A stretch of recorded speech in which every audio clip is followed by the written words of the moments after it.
इस वक्त अमित शाह साहब कुछ बोल रहे हैं। ये बजट एक और तो गांव और किसानों का बजट है, दूसरी ओर स्टार्टअप के जरिए युवा प्रोफेशनल्स के लिए बहुत सारी संभावना तराशने वाला बजट है।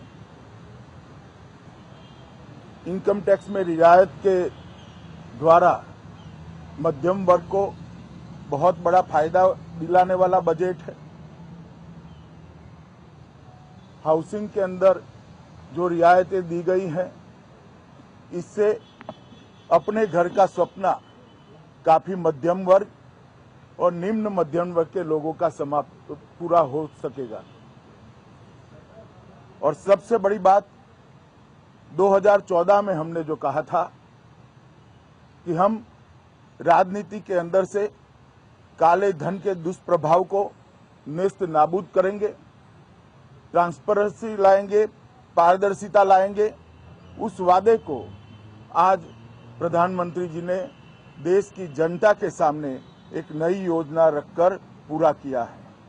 70 साल से राजनीति के अंदर काले धन का जो दुष्प्रभाव रहा, उसने भ्रष्टाचार को भी बढ़ावा दिया और उसने कई सारे दूषण हमारी लोकतांत्रिक प्रणाली में डाले।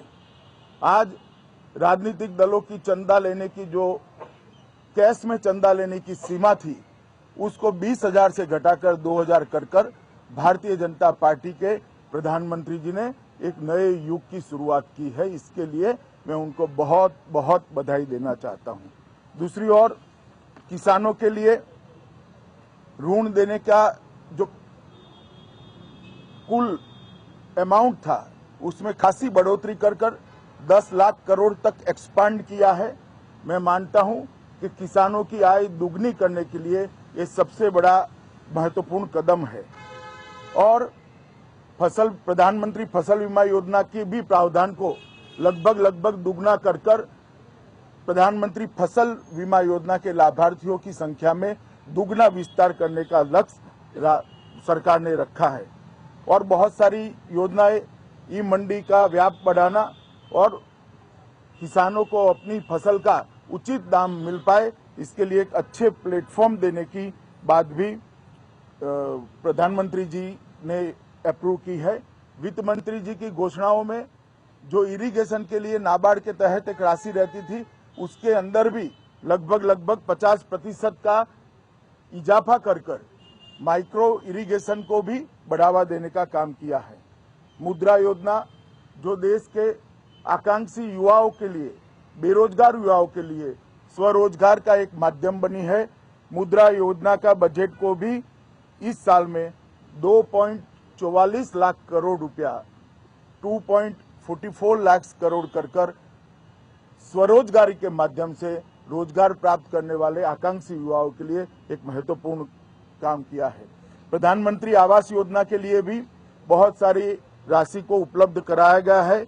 महिला सशक्तिकरण के लिए बहुत सारी चीजें करी गई है, मगर हर एक सगर्भा महिला को 6,000 रुपया अपने बैंक अकाउंट में सीधा देना और सगर्भा की स्थिति में उसके न्यूट्रिशन की चिंता करना, आने वाले बच्चे की चिंता करना, मैं मानता हूं ये बहुत बड़ी बात है।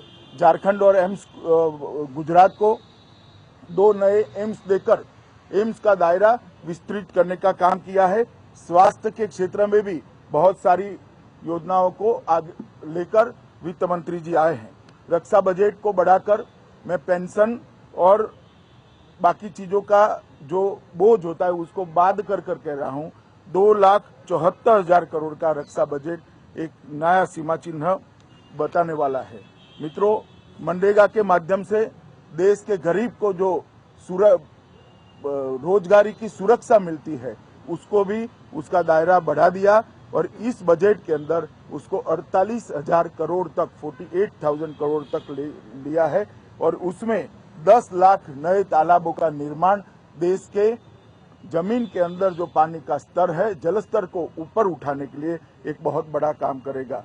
विद्युतीकरण के लिए 1 मई 2018 को देश के सभी गांवों में बिजली पहुंचाने का काम समाप्त हो जाएगा। पहले हमने उसको जो फंड दिया था, उससे ज्यादा फंड देकर द्रुत गति से काम को आगे बढ़ाया जाएगा। रेलवे को भी उचित ही महत्व बजट में दिया गया है। सड़क निर्माण में 133 किलोमीटर सड़क हर रोज प्रधानमंत्री ग्राम सड़क योजना की बनाई जाएगी। मैं मानता हूं ये बहुत बड़ा कदम है। काले धन रखने वालों पर बहुत बड़ी नकल कसने के बहुत सारे कानूनी प्रावधान की घोषणा वित्त मंत्री जी ने की है, जो बजट के आने वाले सेशन के अंदर वो लेकर आएंगे। और ये सब करने के बाद भी फिस्कल डिफिसिट को 3.2% तक रखने का एक लक्ष्यांक रखा है। मैं मानता हूं सभी दृष्टि से ये बजट एक परिपूर्ण बजट है। विकास को गति देने वाला बजट होगा, रोजगारी को गति देने वाला बजट होगा, कृषि विकास दर को गति देने वाला बजट होगा और मध्यम वर्ग, निम्न मध्यम वर्ग और गरीब के लिए काफी सारी सुविधाएं लेकर आने वाला ये बजट है।